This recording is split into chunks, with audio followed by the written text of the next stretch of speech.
කලින් කොටසෙදි කතාව ඉවර වුණේ ගුවන් දෝදෝහිගේ අත අල්ලගෙන ඇහැරුණු තැනින්. ගුවන් දෝදෝහි දිහා වශී වෙලා වගේ බලාගෙන ඉද්දී දෝදෝහි එකපාරටම ඇස් දෙක අරිනවා. දැන් දෙන්නම මූණෙන් මූණ බලාගෙනයි ඉන්නේ. ගුවන්ට තේරෙනවා එයා දැනටමත් දෝදෝහිට කැමතියි කියන එක. එකපාරටම දෝදෝහි කලබල වෙලා ඇඳෙන් නැගිටිනවා. මේ වෙලාවෙදි තමයි එයාට කෝල් එකක් එන්නේ. කම්පැනි එකේ සේවකයෙක් දෝදෝහි ගැන බොරු කටකතාවක් පතුරලා වීඩියෝ එකක් හදලා තිබුණා. දෝදෝහි වංචාවෙන් කම්පැනි එක පැහැරගත්ත කියලා තමයි ඒ මනුස්සයා කියන්නේ. ඒත් මේක බොරුවක් කියලා ඔප්පු කරන්න දෝදෝහිට කිසිම ක්‍රමයක් තිබුණේ නෑ. මේ වැඩේ සුක්මින් කරපු දෙයක් කියලා දෝදෝහි තේරුම් ගන්නවා. ඒ හින්දා එයා ගුවන් එක්ක සුක්මින්ව හොයන්න යනවා.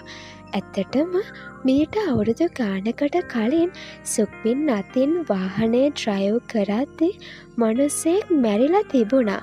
මේ වෙලාවේදී දෝදෝහි ඒ ගැන මතක් කරලා සුක්මින්ට තර්ජනය කරනවා. සුක්මින් එකපාරටම අතේ තිබ්බ තුවක්කුව දෝදෝහි දිහාට දික් කරනවා. දෝදෝහි ආපහු හැරිලා යද්දී එයා දෝදෝහිගේ පැත්තට වෙඩි තියනවා. ගුවනුත් බය වෙලා දුවගෙන එනවා. හැබැයි සුක්මින් වෙඩි තිබ්බේ දෝදෝහිට වදින්න නම් නෙවෙයි. එයා දෝදෝහිට තර්ජනය කරනවා පරිස්සම් වෙලා ඉන්න කියලා. මේකෙන් පස්සේ දෝදෝහි ගුවනුත් එක්ක යනවා අර වීඩියෝ එක හදපු මනුස්සයා ගාවට. එකපාරටම ගුවන් එයාගේ බලය පාවිච්චි කරලා කොරියාවේ මහ බැංකුව ඇතුළට එයාව ගෙනියනවා.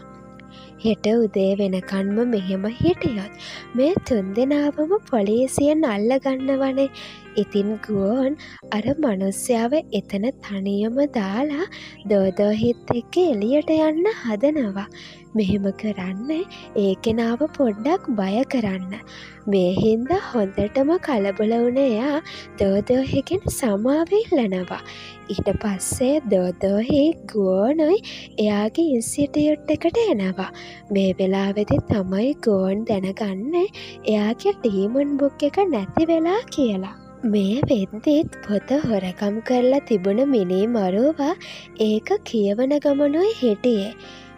එදා ඉන්ස්ටිටියුට් එකේ ජින් එයාගේ පර්ෆෝමන්ස් එකකට රියර්සල් එකක් කරන ගමනුයි එන්නේ. ගුවනුයි දෝදෝහි මේක බලන්න යනවා. මේ වෙලාවේදී ජින් නටන විදිහ දකින ගුවන්ට